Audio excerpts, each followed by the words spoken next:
manera que haya una cercanía con la comunidad, porque además de la función de defensora que tiene, digamos, la defensoría, perdón la redundancia, además tenemos una función que es la de educación y promoción de los derechos humanos.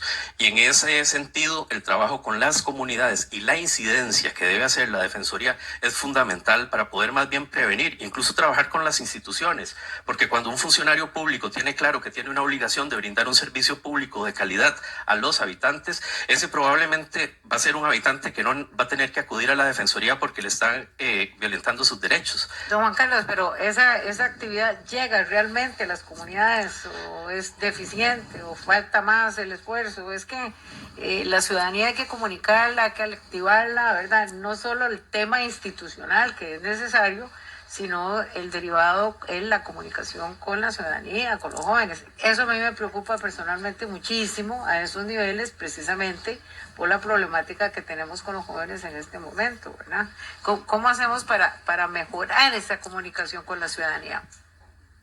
En los años anteriores, esa posibilidad disminuyó por la disminución de los recursos institucionales para poder tener el personal adecuado en las sedes regionales nuestras. En algunas de ellas lo que teníamos eran 2 funcionarios, en Limón, en Guanacaste, en la zona norte. Ahora ya algunas de esas, gracias al apoyo que se recibió de esta Asamblea Legislativa con el presupuesto que se está ejecutando de este año, se ha podido contratar más personal para algunas de esas oficinas y se están retomando actividades de incidencia en esas comunidades. ¿No han pensado en que la misma comunidad, con gente que está pensionada, con gente que puede colaborar, reforzar la actividad de la Defensoría?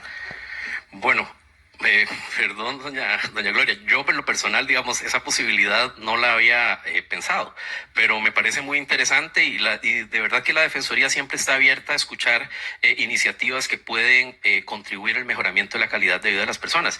Y me parece que, indistintamente del resultado de este proceso, esa idea que usted acaba de plantear la voy a tratar de transmitir en las instancias correspondientes de la Defensoría para que sea valorada y eventualmente me parece que es muy valiosa esa posibilidad. Muchas gracias, muy amable. Gracias, doña Gloria. Doña Cintia, hasta por 10 minutos. ¿Cuál es esa? Muy buenos días, don Juan Carlos y compañeros. Yo tengo varias consultas. Sí le agradecería que fuera directo y breve para poder abarcarlas todas. En primer lugar, quería preguntarle a usted si ha limitado activamente en algún partido político durante los últimos 10 años, que me diga sí o no. Ok. La otra pregunta, por favor. Perdón. No, señora. Ok, gracias. La otra pregunta, conociendo lo que ha pasado en otras situaciones, quería hacerla de una vez. Si usted ha sido cuestionado, denunciado por algún tipo de acoso sexual, laboral u otro en algún momento de su vida. No, señora. Nunca.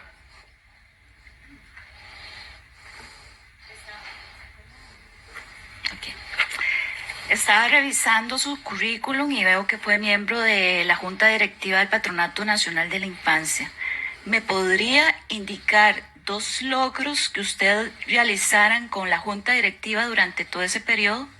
Claro, con todo gusto.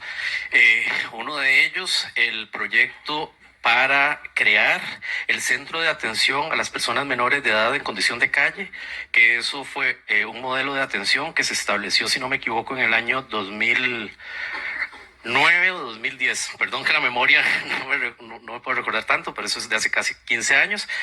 Sin embargo, físicamente el espacio estuvo ubicado a un costado de la Corte Suprema de Justicia, aquí en el centro de San José.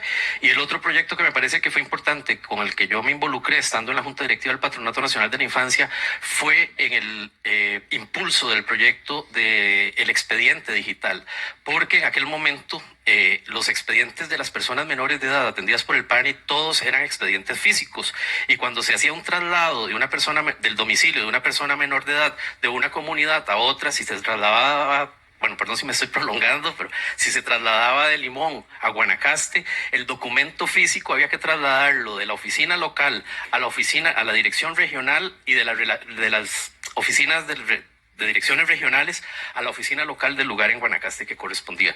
Entonces, si bien es cierto, ese fue para mí, tal vez no para mi mayor satisfacción, el no haber logrado verlo concluido durante el periodo en que yo fui miembro de la Junta Directiva, pero sí lo impulsamos y entiendo que ahora el patronato ya cuenta con el expediente digital de todas las personas menores de edad que atiende.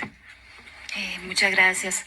La otra consulta es que veo también que usted fue representante de la Fundecooperación, un proyecto sobre de un trabajo trilateral entre Países Bajos y Sur-Sur, Benín, Bután y Costa Rica, temas de sostenibilidad.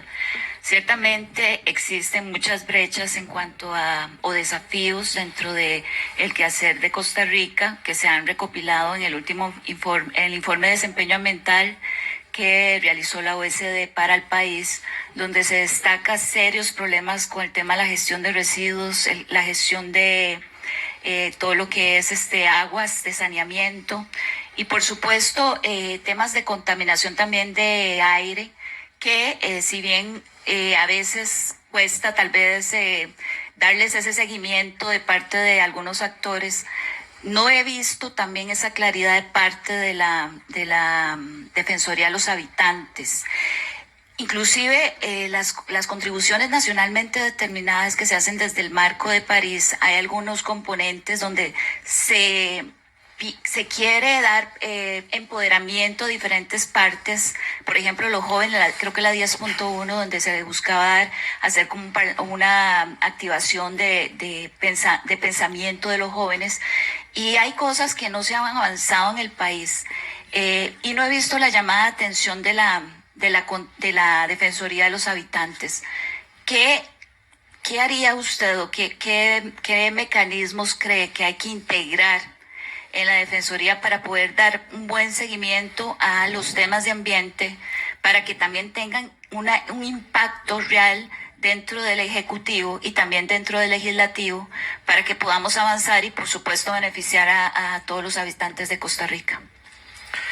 Sí, muchas gracias, señora diputada. En efecto, en los últimos tiempos, la Defensoría, los temas que ha abarcado en materia ambiental son básicamente los relacionados con contaminación del agua y afectaciones también a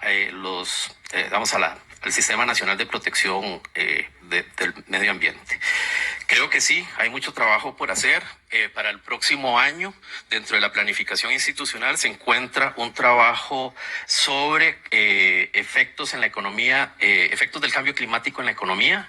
Eso está como parte de la planificación estratégica de la institución, pero en efecto creo que en materia ambiental se puede, y a partir de esa experiencia que usted me dice, que con la que yo estuve en Fundecooperación, que en realidad lo que se trata es de una organización que existe entre diferentes países para poder, en aquel momento financiaba proyectos reembolsables y proyectos no reembolsables destinados a productividad ambientalmente responsable.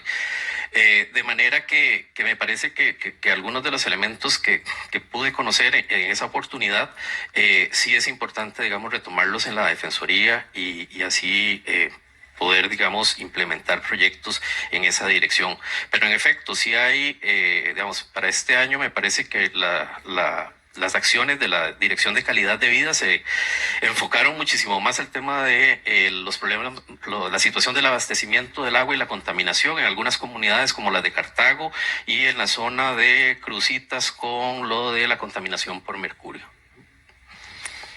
¿Y cómo integraría usted esa participación ciudadana dentro de las contribuciones nacionalmente determinadas para ver ese balance de la participación? Porque si hoy por hoy existe, se supone que debería haber un seguimiento de eso porque es parte del protocolo del Acuerdo de París y hay mucho espacio de mejora, porque realmente del dicho al hecho hay mucho trecho, realmente es lo que se pone en el papel, no se le da el seguimiento adecuado y creo que tampoco tiene una validación política clara de parte de otros actores, por ejemplo la Asamblea Legislativa, para darle contenido presupuestario, por ejemplo. Entonces me gustaría saber ahí cómo podría ser una intervención la Defensoría para mejorar que esto tenga una validez más clara y también que se asegure con certeza la participación de diferentes actores, sobre todo de la población.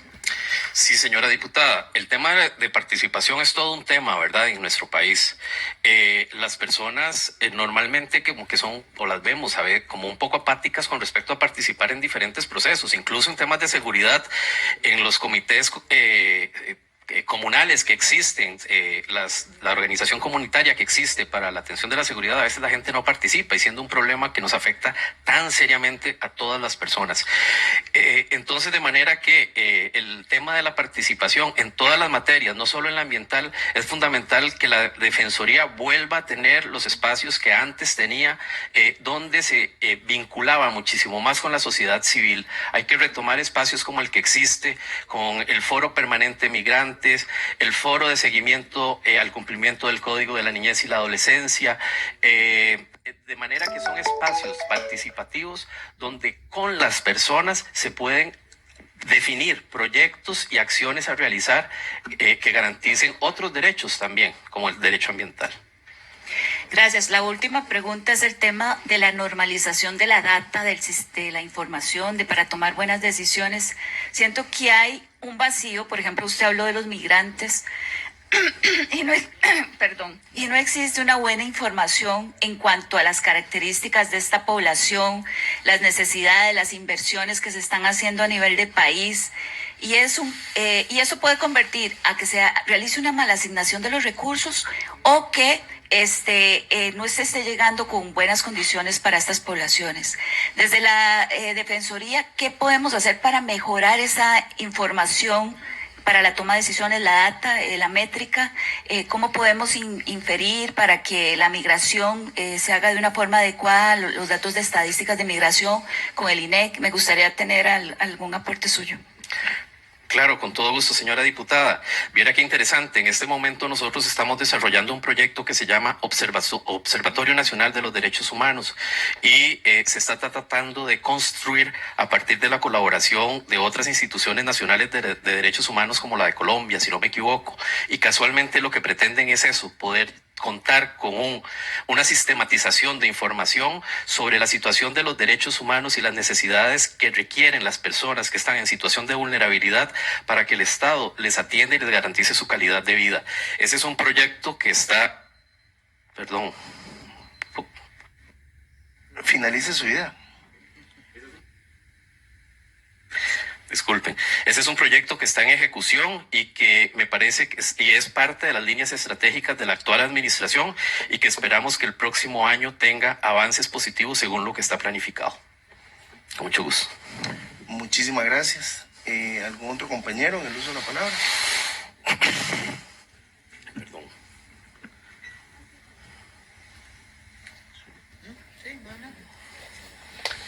En el uso de la palabra, la señorita diputada Catherine Moreira.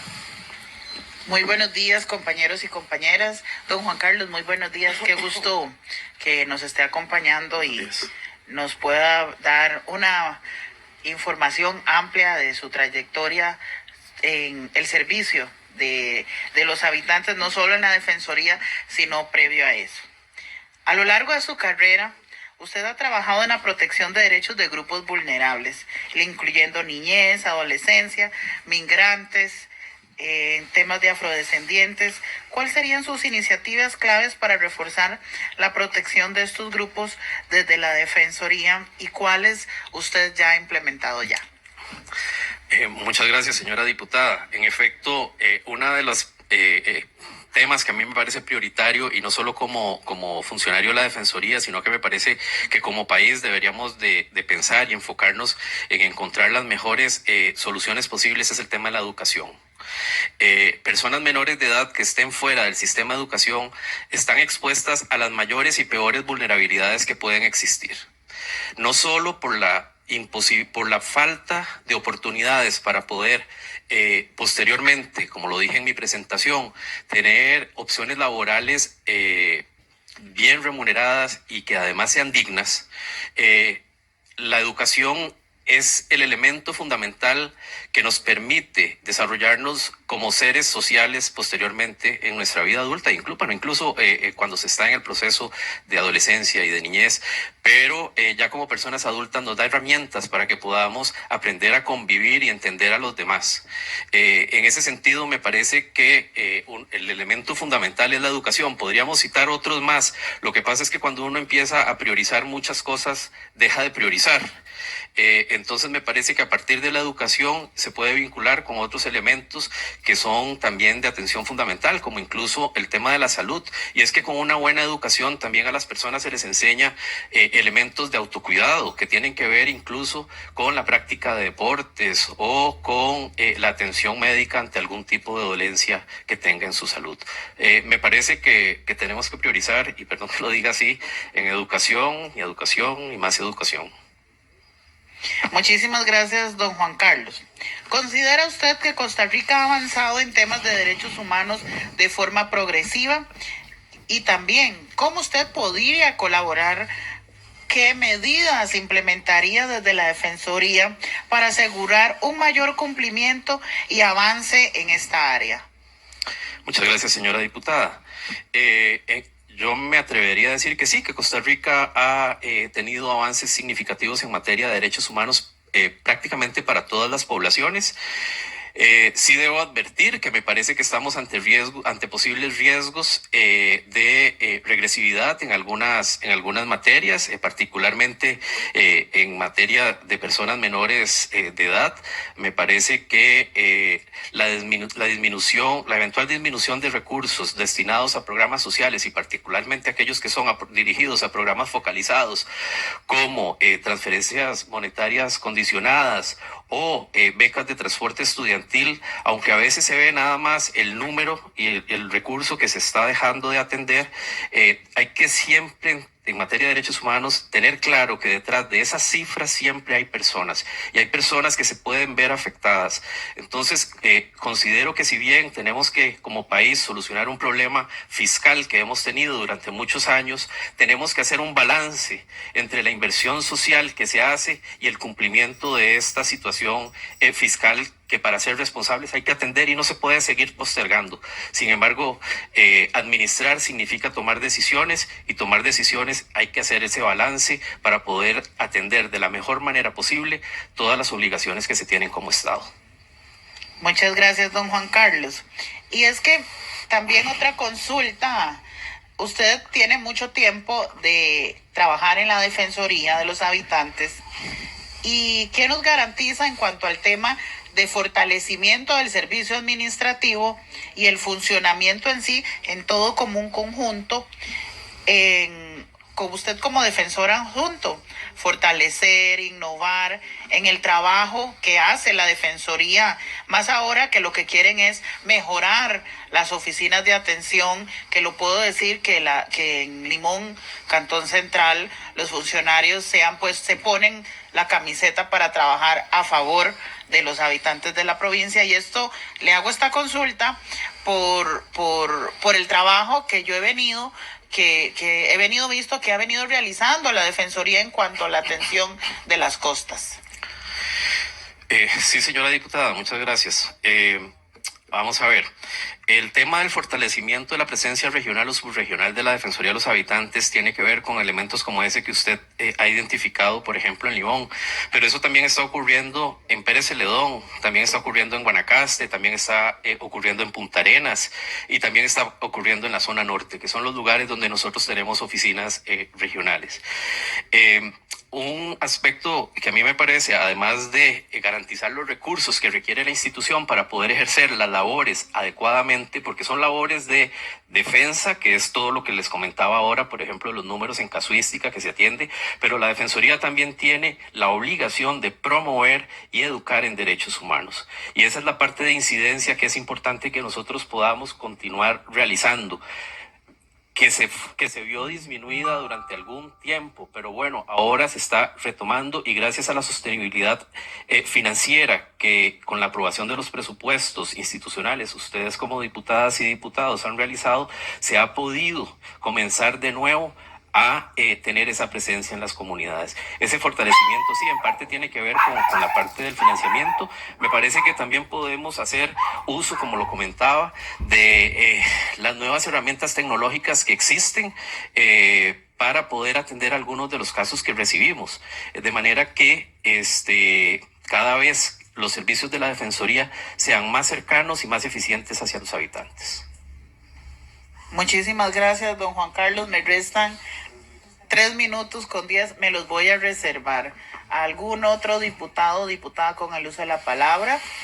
Doña Pilar Cisneros tiene hasta 10 minutos para hacer su intervención. Gracias, señora secretaria. Muy buenos días. Don Juan Carlos, ¿cómo le va? Bien, ¿y usted cómo está? A ver, usted acaba de decir una frase muy interesante. Administrar significa tomar decisiones. Y anteriormente había dicho que una de las cosas que hay que hacer es quitar cuellos de botella. Usted tiene 10 años de servicio en la Defensoría. ¿Cuáles han sido los cuellos de botella que usted ha identificado? ¿Cuáles gestiones ha hecho desde la Defensoría para eliminar estos cuellos de botella?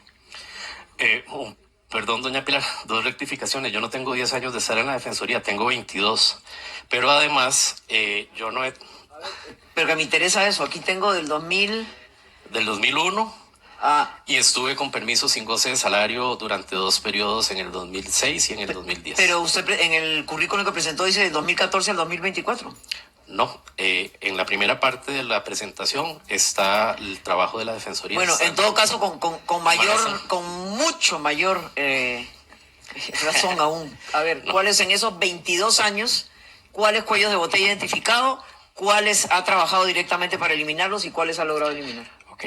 Mi trabajo en la Defensoría hasta el año pasado ha estado centrado en la Dirección de Niñez y Adolescencia. Yo no he tenido responsabilidades de toma de decisiones dentro de la institución.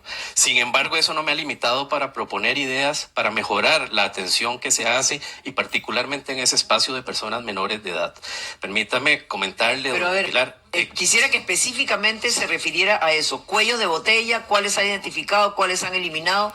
Y aunque usted, digamos, no ha tenido un puesto tal vez gerencial, me imagino que habla con sus compañeros o los puede identificar. Entonces, por favor, sea muy específico. Gracias. Sí, con todo gusto, doña Pilar. Cuando hemos tenido iniciativas para mejorar la calidad de los servicios, las hemos hecho llegar a los jerarcas de turno. Algunos las reciben de buena manera, otros no las reciben, digamos, con la misma intención. Sí, lo que quisiera le son puedo dar ejemplos. Claro, le Sí, puedo dar 2 gracias. ejemplos. En la Dirección de Niñez, que es en el ámbito donde yo he podido tener más incidencia. Uno fue el apoyo del proyecto de defensorías juveniles que se trabajó con UNICEF y que lo trabajamos arduamente. Sin embargo, cuando se le llegó el documento y la propuesta a la persona jerarca de entonces, no pasó a más, y eso quedó como un proyecto nada más, que lastimosamente a quienes afectaba eran a las personas menores de edad. Pero Y el ¿cuál otro era el proyecto, cuello de botella y cómo pretendía resolverlo usted? ¿cuál era? Bueno, de nuevo, doña Pilar, digamos, yo no he tenido posiciones de jerarquía dentro de la institución, pero sí las iniciativas que hemos tenido para poder atender este tipo de cosas, en el caso de las defensorías juveniles, tenía que ver con el poco acceso que tenían las personas menores de edad para los servicios que brinda la Defensoría. De manera que se trabajó con personas adolescentes, estudiantes, una propuesta para que ellos mismos nos dijeran qué es lo que teníamos que cambiar dentro de la institución para hacer muchísimo más cercanos a ellos esos proyectos. Y otro proyecto, déjeme decirle que también nos quedó como una propuesta, porque la jerarquía no lo asumió, fue el de la evaluación de los servicios que brindábamos desde la Dirección de Niñez y Adolescencia. Y ese es un proyecto de hace más de 5 o 6 años. Ya, o sea que hasta el momento no se les hace ningún tipo de evaluación. Como la que yo estoy pensando, no. Se hacen las evaluaciones que establece el Ministerio de Hacienda o, digamos, las instancias correspondientes. Yo creo que debemos de transitar hacia una evaluación muchísimo más efectiva, y me parece que poder conocer la experiencia de los usuarios de nuestros servicios es fundamental. En algunos de los casos, cuando uno atiende casuística, y yo atendí casuística, los habitantes le dicen a uno, gracias por esta gestión, o le dicen, perdón, pero le entiendo lo que me está diciendo, pero yo quería otra cosa. Y bueno, ese tipo de información es la que deberíamos de tener sistematizada como institución para poder mejorar los servicios. Sí, entiendo perfectamente la frustración de la gente, porque aquí han venido los candidatos a la Defensoría primero y a la Defensoría Junta, y como le digo, el gran El gran mérito que traen aquí, hemos recibido 26,000 denuncias. Qué barbaridad. Bueno, ¿cuántas se han solucionado? ¿A cuántas le han dado seguimiento? Nadie me puede contestar esa pregunta. No sé si usted me la puede contestar. Voy a tratar de contestársela con un ejemplo, doña Pilar. El tema de la violencia obstétrica.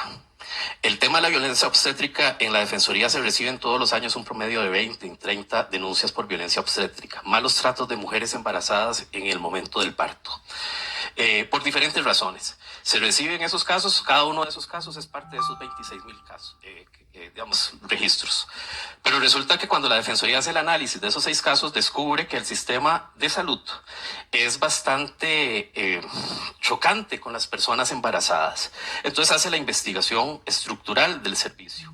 A partir de ahí, hace unas recomendaciones al Ministerio de Salud y a la Caja Costarricense del Seguro Social para que modifiquen la forma de atender a las personas y mejoren las capacidades de recurso humano y de equipo técnico para que estas personas puedan ser atendidas. ¿Y lo Pero logra? de ahí, ¿Lo logra?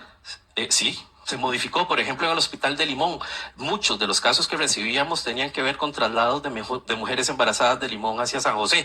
Le voy a contar una situación compleja de una mujer, lo que le pasó. La trasladaron de Limón al Hospital Calderón Guardia y como no había campo, la pasaron después al Hospital de Cartago y en el de Cartago tampoco había campo y entonces la mandaron al Hospital de Turrialba. Esa señora en casi que en situación de parto tuvo que pasar en ambulancia por todo ese lado. Pero permítame decirle otra cosa que es importante en la incidencia que hacemos. Pero a ver, Tal vez- tenemos poco tiempo, Juan Sí. Carlos. A mí lo que me interesa es ver si desde su perspectiva la Defensoría es capaz de solucionar o de mejorar las condiciones de los servicios que reciben los habitantes. Como le digo, porque yo digo que la Defensoría de los Habitantes es el call center más caro que tiene este país, ¿verdad? 6,046 millones de colones es el presupuesto de la Defensoría, para que lo tenga claro. A ver, nadie ha venido a decir, sí, de esos hemos solucionado tal cosa, con la caja gestionamos tal cosa y hemos logrado tal cosa, o con tal otra institución. Cero. Y me llama la atención que sus 22 años... me puso 2 ejemplos ahí que tampoco son muy claros, ¿verdad? Luego voy a hacerle otra pregunta. Usted está como candidato a defensor adjunto. ¿Qué cree usted que específicamente le puede aportar a la defensora de los habitantes? ¿Cómo se complementa usted con ella? ¿Y qué cree usted que puede hacer como complemento a la labor que están haciendo en específico? A ver. Está bien.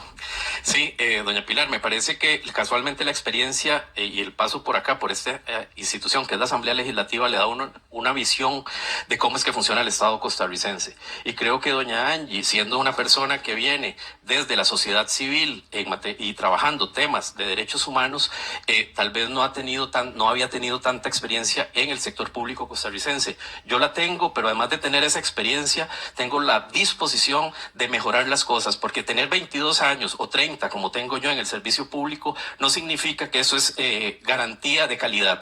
Uno tiene que estar dispuesto a los cambios. Si pudiera escoger una o 2 cosas que puede y quiere mejorar en la Defensoría, ¿cuáles serían? Una o 2 cosas.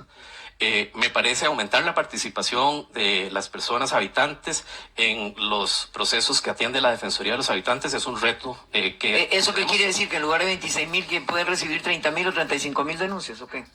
No, por el contrario, más bien, perdón que lo diga en estos términos, el mejor negocio para la Defensoría en términos de derechos humanos sería que no hayan denuncias. Cuando las instituciones atiendan, me encanta que lo diga.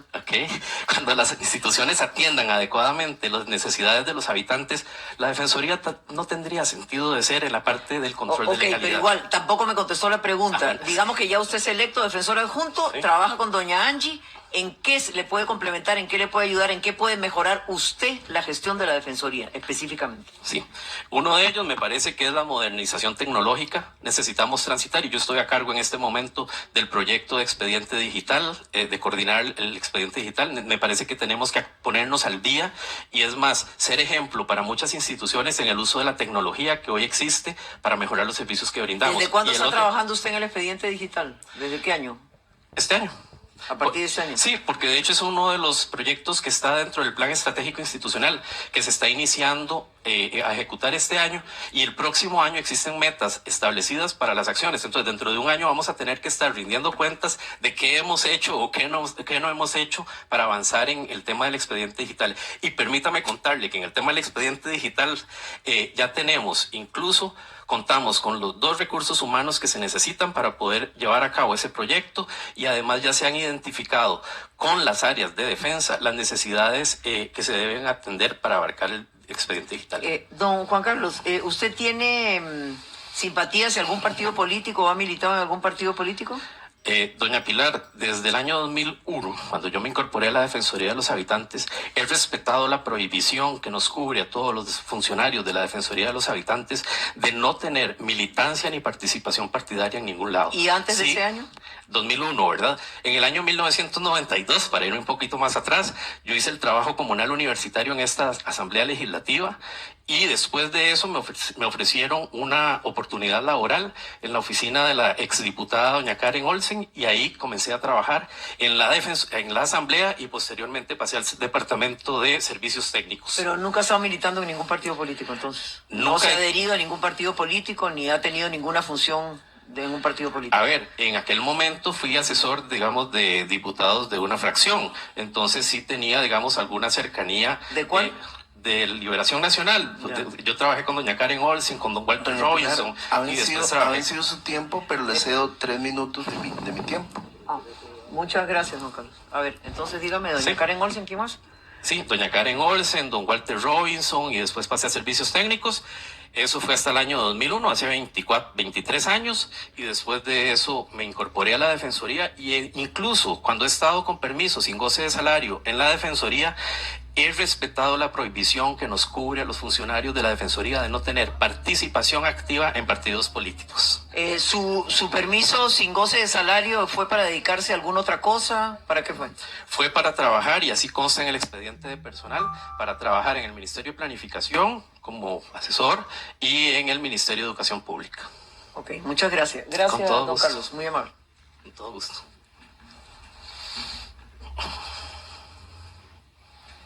Solo utilizó 30 segundos, doña Pilar.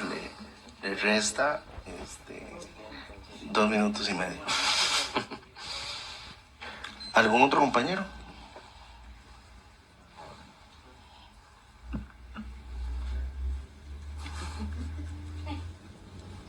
Norita. Sí, señor. Muchas gracias. Yo quisiera, antes de entrar en las preguntas con don Juan Carlos, hacerle una referencia a los costarricenses, porque a veces se quiere confundir a los costarricenses y a veces se quiere meter a la ciudadanía es muy dura la comparación, pero meterla como en una manga, ¿verdad? Ya quienes conocen a qué me refiero con una manga, y que crean visiones que no son las reales. Hay gente que no conoce la administración pública, que no conoce el engranaje que representa en la administración pública la Defensoría. Don Juan Carlos, usted como conocedor de la administración pública, de tantos años de experiencia y como conocedor de la Defensoría, usted sabe que la Defensoría no tiene capacidad de solucionar todas esas denuncias. ¿Qué es la Defensoría? La Defensoría es un generador de comunicación. La Defensoría es un facilitador, es quien gestiona con el gobierno para que el gobierno revise todo su accionar y trate de resolver todas estas situaciones. Pero es claro entonces que para entender esto no basta con decir es que hay 26,000 denuncias y no se solucionan. Hay que conocer, hay que tener criterio, hay que tener experiencia en la administración pública y saber, como le dije antes y lo reitero, costarricenses, la Defensoría es una institución donde se presenta una denuncia y la Defensoría canaliza con las instituciones esa posibilidad de denuncia. A veces se habla tanto desde la ignorancia, como se dice, por ejemplo, que en la corte hay tantas denuncias y solo se llega a tantas sentencias. Claro, porque a veces quienes denuncian no aparecen, a veces quienes denuncian llegan a acuerdos con la parte con la contraparte, a veces las denuncias no tienen sustento, ciertamente, o a veces inclusive se hace una acumulación y una denuncia se convierte ya no en 5 denuncias, sino en un expediente. Entonces, por eso, a veces desde la ignorancia de alguna gente en el funcionamiento de la administración pública es que se dicen todas esta serie de situaciones. Por otra parte, don Juan Carlos, yo le dije a una compareciente, yo no veo cuál es el problema de que una persona haya militado en un partido político, en cualquiera. Por ejemplo, aquí hemos tenido a don Mario Zamora, que fue ministro de Seguridad de doña Laura, que tuvo la ventaja, que tuvo la bendición de tener al lado suyo como asesor de cabecera, y esto lo vuelvo a repetir, a don José María Rico, que era una autoridad a nivel mundial en seguridad, y tuvo esa persona ahí a la par de asesor de cabecera. Por supuesto que en el gobierno de doña Laura Chinchilla, don Mario Zamora tuvo que hacer una excelentísima labor como ministro de seguridad. Era el gobierno de Laura Chinchilla, don Mario liberacionista, y ahora don Mario está en las tiendas del gobierno. Entonces, ¿qué es lo que tanto critican? Porque una persona está en un partido o está en otro. Es el derecho fundamental de un costarricense, es el derecho fundamental de un ciudadano el tener participación política. Eso para un costarricense nunca será una tacha en su currículum. Es de resaltar que los costarricenses, estén donde estén, siempre van a estar peleando por la democracia, dijo un expresidente latinoamericano. Así es que yo creo que el cuentico ese de que fue de un partido, que fue del otro partido, y aunque la señora, como siempre, se ponga los audífonos, la realidad no se tapa porque yo me ponga unos audífonos. La realidad está ahí, y es o no es, no porque la oiga deja de ser una realidad. Por otra parte, teniendo claro esto, yo sí quiero hacerle a usted una pregunta, porque yo soy una persona creyente, y para mí, no solo por creyente, sino por derechos humanos, para mí es muy importante esto. ¿Qué opinión le merece a usted la práctica de la eutanasia y del aborto? Muchas gracias, señora diputada. Con respecto a la interrupción del embarazo, o conocido como aborto, me parece que el país ya tiene... No me refiero a eso, sino a que siempre se trata de salir por ese lado, ¿verdad? No es lo que está definido, es en un avance hacia el aborto como lo tienen en otros países. De lo que tenemos ahora, a mí me parece que ahí estamos bien y debemos quedarnos. Yo hablo de una ampliación de esa particularidad, donde se acaba con la vida de un ser humano. No estoy de acuerdo. Me parece que lo que está regulado es suficiente para que pueda funcionar. Y además, creo que nosotros como institución, y aquí por ser parte de la Defensoría de los Habitantes, como órgano de control de legalidad, pues tenemos que apegarnos a eso también. Yo le digo porque yo soy creyente. Y creo que parte de lo que ha ocurrido en este país es porque alguna gente, que tengo un gran respeto para la gente que no tiene ninguna religiosidad, ¿verdad? Lo que pasa es que a veces hay alguna gente que esa no religiosidad le permite para ciertos libertades que están mal. Que por eso le digo, no es una cuestión de creer o no creer, que lo respeto muchísimo, sino en los abusos, en esas libertades de las que se tienen ese asidero para particularmente hacer daño. ¿Qué piensa usted de la ideología de género? ¿Usted cree que la ideología de género debe estar presente en las aulas? Ahí lo primero que habría que preguntarse es qué entiende cada persona por ideología de género, ¿verdad? Porque podría ser... Explíquenos un poquito. Vamos a ver. Muy conciso, don Juan Carlos. No, yo sé que hay poco tiempo, pero tal vez el presidente que que está tan votado, si nos hace falta nos regale un poquito. Pero es importante que entonces instruya al pueblo de Costa Rica sobre qué se entiende ideología de género. Aquí todos estamos para aprender y hay que enseñarle al pueblo, enseñarle con verdades, con realidades, con situaciones claras. A veces se quiere, como lo dije anteriormente, engañar al pueblo o hacer de la mentira un camino de vida. Entonces por eso es importante que enseñemos al pueblo, y teniendo una persona como usted aquí, que los costarricenses puedan hacerse un criterio claro. Bueno, ya que usted me da esa oportunidad, tal vez un tema que a mí me parece que es importante que se tenga claro en general, por ejemplo, con los programas de educación para la afectividad y la sexualidad que tiene el Ministerio de Educación Pública, en algún momento se han encasillado como parte de alguna estrategia de ideología de género.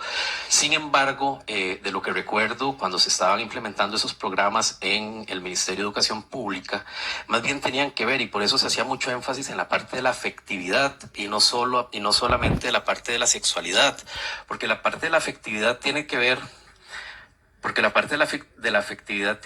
también con las relaciones que tenemos con nuestra pareja, en la familia, en la comunidad, con nuestros compañeros de estudios. De manera que ahí por eso lo que decía señora diputada, de que depende de qué es lo que cada persona entienda como ideología de género. Si a mí me plantean que los programas que hoy ejecuta el Ministerio de Educación Pública en materia de afectividad y sexualidad están inmersos dentro de la ideología de género, yo tendría que diferir, porque me parece que más bien tienen un balance para que las personas en su adquisición de conocimiento también puedan desarrollar destrezas de cómo convivir con otras personas, incluidas sus relaciones de pareja. Pero estamos hablando en la niñez, estamos hablando de la escuela. ¿Que usted cree que esto debe estar dentro de los planes de estudio de la escuela? O debemos mantener una niñez sana, que disfruten de su niñez sin vincularlas inicialmente con con situaciones de pareja, sino de convivencia en una generalidad? Bueno, es que los programas, los programas de afectividad y sexualidad que ejecuta actualmente el Ministerio de Educación llevan ese enfoque que usted está planteando, de acuerdo a el desarrollo etario de cada población. Es distinto, digamos, los programas que se aplican para estudiantes de cuarto y quinto año de colegio a los que deberían de aplicarse para estudiantes de primaria, digamos, en cuarto o quinto grado de la escuela. Entonces, digamos, tienen que estar enfocados casualmente. Lo entiendo perfectamente, pero por ejemplo, ¿qué considera usted de que si es importante, si es necesario que a un niño de 8 años, de 10 años, se le diga que no importa, que puede sentirse niño o niña y empezar en una situación? Ya terminó su tiempo, le voy a dar 2 minutos. Gracias, para que termine el señor en esa parte. Muchas gracias, presidente, muchas gracias. Doña Dinora, disculpe, yo desconozco, digamos, si en la implementación de los programas de estudio se está llegando, digamos, a esa población de esa edad que usted está planteando con esos términos. Lo desconozco, digamos, sí tendría que revisarlo y bueno, y de hecho me lo va a dejar como una tarea, porque por digamos, favor, tienen que ser... revisémoslo, porque esas son las partes en las que la Defensoría es esencial. Ahí es donde funciona la Defensoría, aunque mucha gente no entienda esa parte. Está bien, muchas gracias. Con mucho gusto, doña Nora. Compañero Ariel Robles, hasta por 10 minutos. Muchas gracias, señor presidente. Yo me voy a referir a preguntas como la parte más que todo el trabajo técnico, su visión y demás. No me interesa tanto realmente si tuvo en algún momento vínculos políticos o partidarios, porque creo que, de hecho, si yo hago un ejercicio de algunas generaciones para atrás, digamos, todo el que ha asumido algún cargo en algún eventual gobierno ya tuvo que haberlo hecho en el bipartidismo prácticamente. Yo creo que lo que habría que revisar es su currículum y ver si cometió usted algún acto de corrupción o no, y sobre eso analizarlo, ¿verdad? Entonces yo en la parte de su participación política no me meto tanto, porque creo que ni del mismo gobierno se mete, para decir algo, ¿verdad? Si usted revisa, por ejemplo, desde financiamiento de la campaña, Calixto Chávez fue ministro en el PLN, Bernal Jiménez es de cuna del PLN, Arián Torrealba fue director en tributación del PUSC. Si usted ve el gobierno actual, por ejemplo, la Junta de Notables del presidente, Juan Diego Castro, ministro en el PLN, Otto Guevara, del Movimiento Libertario, Celso Gamboa, que aconseja, dicen, el presidente también, ministro PLN, José Miguel Villalobos, del PUSC. Si vemos el gobierno, Mario Zamora, ministro del PLN. Vamos a ver, Erwin Macís, hoy en el BCIE, diputado del PUSC. Yoleni León, diputada del PLN. Frank Taitenbach fue embajador en gobiernos del PLN y del PUSC de Cambio Climático. Nogui Acosta, ministro de Hacienda, con labor en el gobierno del PAC, militante del PUSC en su momento. Y nada más para puntualizar, el presidente de la República fue ministro de Hacienda del gobierno de Carlos Alvarado, y el papá del presidente, don Rodrigo Chávez Arguedas, toda la vida trabajó en puestos de lo que hoy conocemos como INDER, IDA en ese momento, como director nombrado en gobiernos del PLN. Sí, no era que era solo un chofer, era un señor que tuvo muchos cargos políticos. Entonces, veo irrelevante mezclar en esta discusión el tema de puestos políticos. Me parece que es una ofensa, digamos, para las personas que vienen aquí, que queramos sacrificarlas porque tuvieron alguna vez un rol político. Dicho eso, quiero preguntarle, lo primero es un tema de las denuncias, que ha sido un tema relevante aquí en esta comisión. Se ha hecho el monto de 23,000 denuncias, más o menos 26,000 denuncias recibió la Defensoría el periodo anterior. ¿Usted tendría datos de años anteriores? ¿O recuerda datos de cómo ha rondado el tema de las denuncias? Me parece que en el año 22 fueron 33,000, pero andaban con el tema de la pandemia incrementaron el número de denuncias, pero el promedio eran 30,000 denuncias por año. El 21, en el año 2021 y en el año 22, ¿30 y cuánto? 33,000 me parece. Yo tengo el dato del 2021, 34,161. Quiero preguntarle, ¿quién era la defensora en ese periodo? Doña Catalina Crespo. Doña Catalina Crespo, doña Pilar, sé que no me presta atención. Doña Catalina Crespo recibía ¿cuántas? 33,000 denuncias en la Defensoría, y ustedes la premiaron nombrándola embajadora en los Estados Unidos. Entonces el tema no es el de las denuncias, doña Pilar.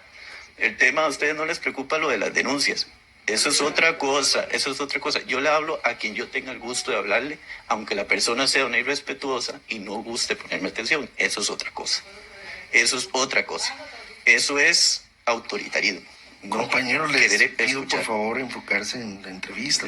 Señor presidente, yo estoy en mi tiempo y yo he escuchado aquí intervenciones de otro tipo. Yo pediría que más bien a las personas que fuera de micrófono están interviniendo de manera irregular y irrespetuosa, que se le llame el orden, no a mí, ¿verdad? Porque a eso me refiero, respeto. señor diputado. A doña Pilar, entonces, perfecto. Sigo preguntando, es que porque me parece extraño que se sacrifique, digamos, a personas que vengan aquí a ser candidatas a la Defensoría nuevamente, no por sus currículos profesionales ni por su trabajo, sino como justificando de que está mal que hayan 33,000 denuncias, 23,000 denuncias, cuando las denuncias, pregunto nuevamente un tema meramente operativo, ¿las resuelve la Defensoría, las denuncias? Las situaciones que denuncian los habitantes no las resuelve directamente la Defensoría, pero sí interviene... ¿Cuál es el rol de la Defensoría? Ejercer un control de legalidad. Son preguntas de menores, digamos, porque son cosas que ustedes tienen claras y que nosotros tenemos claras, pero para opinión pública, para la gente de Costa Rica que sigue este espacio, es bueno